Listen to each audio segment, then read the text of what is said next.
right there. Now, it's unfortunately that blue highlighted thing is hard to read, so I'm going to read it again. This is the part of the sign-up that is hidden.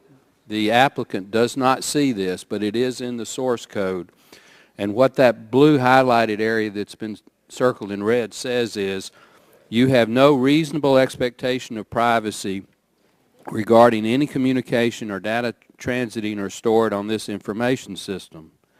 Now, Ms. Campbell and Mr. Slavitt, y'all both said that y'all were HIPAA compliant.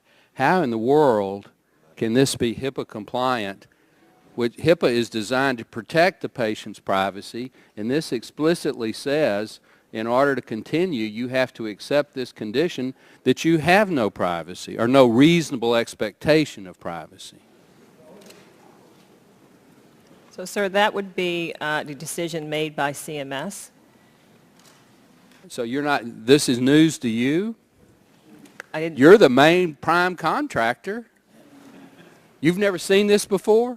So that's not we are the prime, one of the prime contractors, yes. Have you seen this before? Were you aware this was in the source code? This requirement is... Are you aware this was in the source code, yes or no? Yes. You were aware, okay. Do you think that's HIPAA compliant? How can that be? You know it's not HIPAA compliant. Admit it. You're under oath.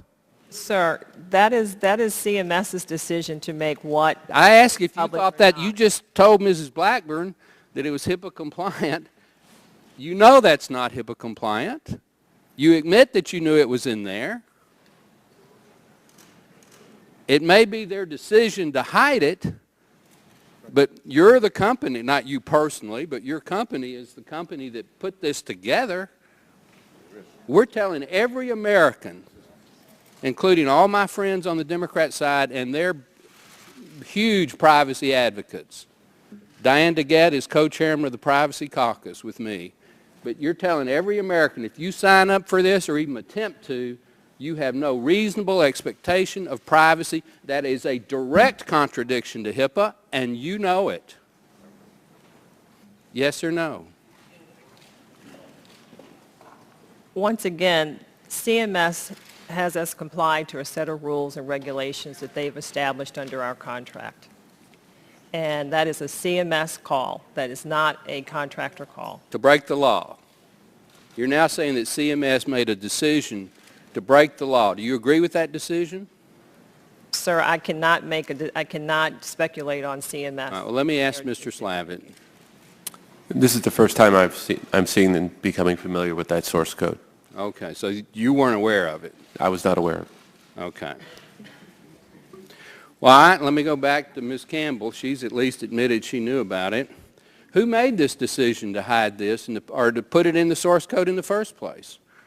I can't give you that answer. I don't. All right, who do you report I don't to? know the answer to that question.